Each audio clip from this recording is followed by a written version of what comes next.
Bendiciones para cada uno de ustedes. Para mí es un gusto saludarles nuevamente y darles la bienvenida a una edición más de Reavivados por su palabra. Hoy meditaremos en el capítulo número 10 del libro de Romanos.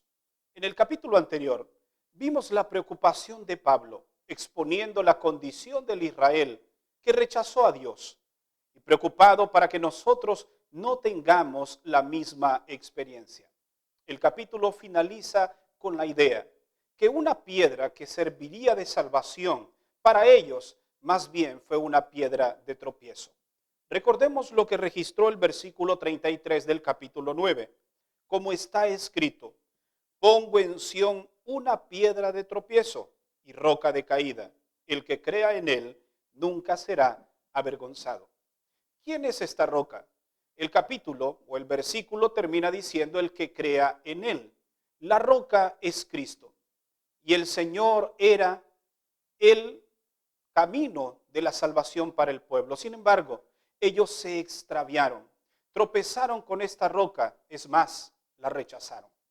En el capítulo de hoy, ahora Pablo nos expone una idea similar a la anterior, una misma preocupación, nos habla también desde el corazón. Veamos cuáles son las lecciones que nos deja el mensaje de este día.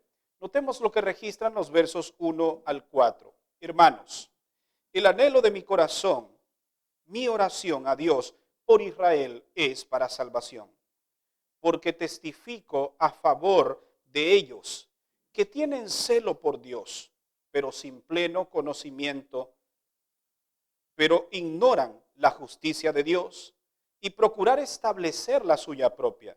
No se han sujetado a la justicia de Dios, porque el fin de la ley es Cristo, para justificar a todo el que cree. Es interesante que Pablo una vez más nos habla desde lo profundo de nuestro corazón. Se preocupaba por el pueblo de Israel, se preocupaba por los judíos de aquel entonces, los que rechazaron la salvación. Pero no solamente se preocupaba por ellos, también oraba constantemente por ellos. Hay un punto importante que debemos mencionar, y es un texto que ha sido en muchas ocasiones utilizado como un pretexto para solidificar una idea que no tiene ningún fundamento bíblico. La frase es que el fin de la ley es Cristo. Muchas personas han dicho: después de Cristo terminó la ley y ahora estamos bajo el pacto de la gracia. Esta es una verdad, pero es una verdad incompleta. Y ya hemos visto en estudios anteriores que no podemos separar la gracia de la ley de la obediencia. Entonces, ¿qué significa esto? ¿Que después de Cristo ya no hay ley? ¿Que Cristo es el fin de la ley? Vamos a utilizar la misma frase que Pablo ha utilizado. De ninguna manera. Entonces, ¿qué significa? Hay diferentes versiones de este versículo. Por ejemplo, hay una versión que registra que la finalidad de la ley es conducirnos a Cristo. Nota, el concepto es totalmente diferente. Por ejemplo, Pablo lo expone también en el libro de Gálatas, capítulo 3, versículo 24. Dice que la ley es nuestro guía, nuestro tutor, que nos lleva a Cristo para ser justificados. Es decir, la ley es el camino y el final del camino está Cristo. Pero en ningún momento Pablo está diciendo que a partir de Jesús la ley tiene fin. No ese es el concepto que muchas personas enseñan. Este concepto y otras verdades son las que Pablo predica. Notemos lo que registra el verso 8. Entonces, ¿qué dice? La palabra está cerca de ti, en tu boca y en tu corazón. Esta es la palabra de fe que predicamos. ¿Cuál era entonces el mensaje de Pablo? En primer lugar, ya vimos que Pablo nunca anula la ley y nos dice que la ley nos conduce hacia Cristo. Sin ley no hay obediencia. Por lo tanto, nadie irá a los brazos de Jesús, que es el único que puede justificar. Pero ¿qué abarca o qué temas son los que presenta Pablo en su predicación? Aquí aparecen, aparte de este tema, al menos 6 principios que Pablo enseña en su predicación.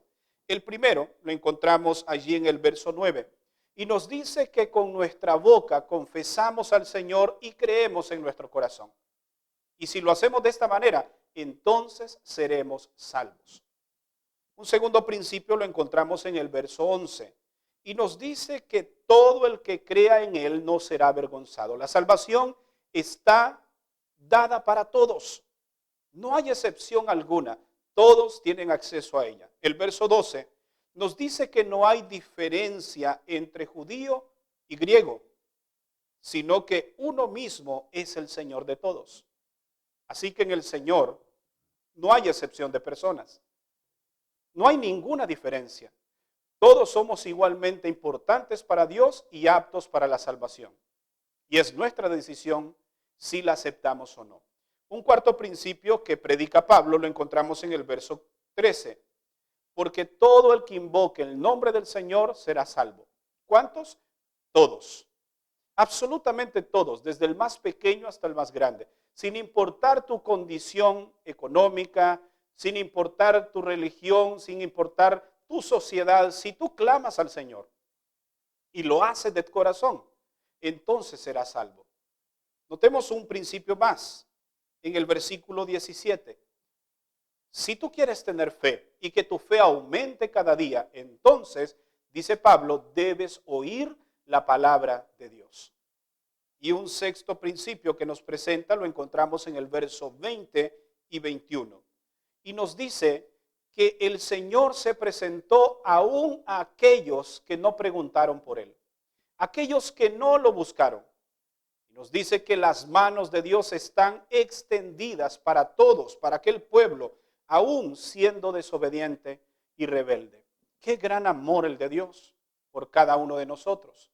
Que sin que lo busquemos, Él se presenta. Sin que lo llames, Él te dice, aquí estoy. Y sus brazos están extendidos para ti a pesar de tu rebelión, a pesar de tu pecaminosidad. Dios es maravilloso y es digno de ser alabado. Notemos ahora lo que registran los versos 14 y 15. Y para finalizar, quiero decirte que hay muchas personas que necesitan escuchar este mensaje que Pablo predicó. Un mensaje de esperanza, un mensaje de amonestación, un mensaje de fe, un mensaje que transforma. Pero, nota las preguntas que hace Pablo. ¿Cómo invocarán a aquel en quien no han creído? ¿Y cómo creerán a aquel de quien no han oído? ¿Y cómo oirán sin haber quien les predique? ¿Y cómo predicarán si no son enviados? Pues está escrito, cuán hermosos son los pies de los que anuncian las buenas noticias de salvación. ¿Cómo pueden creer muchos si nadie les habla? ¿Cómo pueden otros conocer de Jesús si nadie está allí para indicarles el camino? A ti que me estás viendo en este momento, quiero decirte algo. Hay una gran responsabilidad que pesa sobre tus hombros. Dios te ha llamado para ser un instrumento de salvación para otras personas. Pregunta, ¿estás tú proclamando a Cristo? ¿Estás hablando a tus vecinos del amor de Dios? ¿Estás hablando a tus familiares del amor de Cristo? ¿Estás presentando el evangelio de salvación y vida eterna a tus compañeros de trabajo, aquellos que no conocen de Jesús? Si estás a cargo de grupos, ¿estás tú hablándoles de Jesús a ellos? ¿Cómo pueden ellos oír? ¿Cómo pueden creer si nadie les predica? Hermosos son los pies de los que anuncian la paz y el evangelio. Hoy el Señor quiere usarte poderosamente para que otros conozcan el plan de salvación a través de tu vida. Y recuerda esto. Si tú no estás haciendo nada por salvar a otros, tu salvación está en peligro. Eso tienes que tenerlo en cuenta. Y a partir de hoy decir, Señor, yo quiero ir. Yo quiero anunciar el Evangelio. Yo quiero hablarle a aquellos que aún no te conocen. Heme aquí, Señor. Envíame. Amén. Me gustaría orar por ti, para que el Señor ponga en tu corazón el deseo de compartir a Cristo con otros. Y que pronto el Señor regrese y que nosotros también seamos parte de los salvados. Oremos. Padre, perdónanos si hasta ahora no hemos estado haciendo la labor, la obra que nos has encomendado. Ayúdanos a hablarles a otros de ti, a indicarles el camino por el cual deben andar. Gracias por elegirnos, gracias por amarnos y aún estar allí para nosotros a pesar de nuestra rebeldía y de nuestro pecado. Gracias por ser nuestro Dios. En el nombre de Jesús oramos. Amén.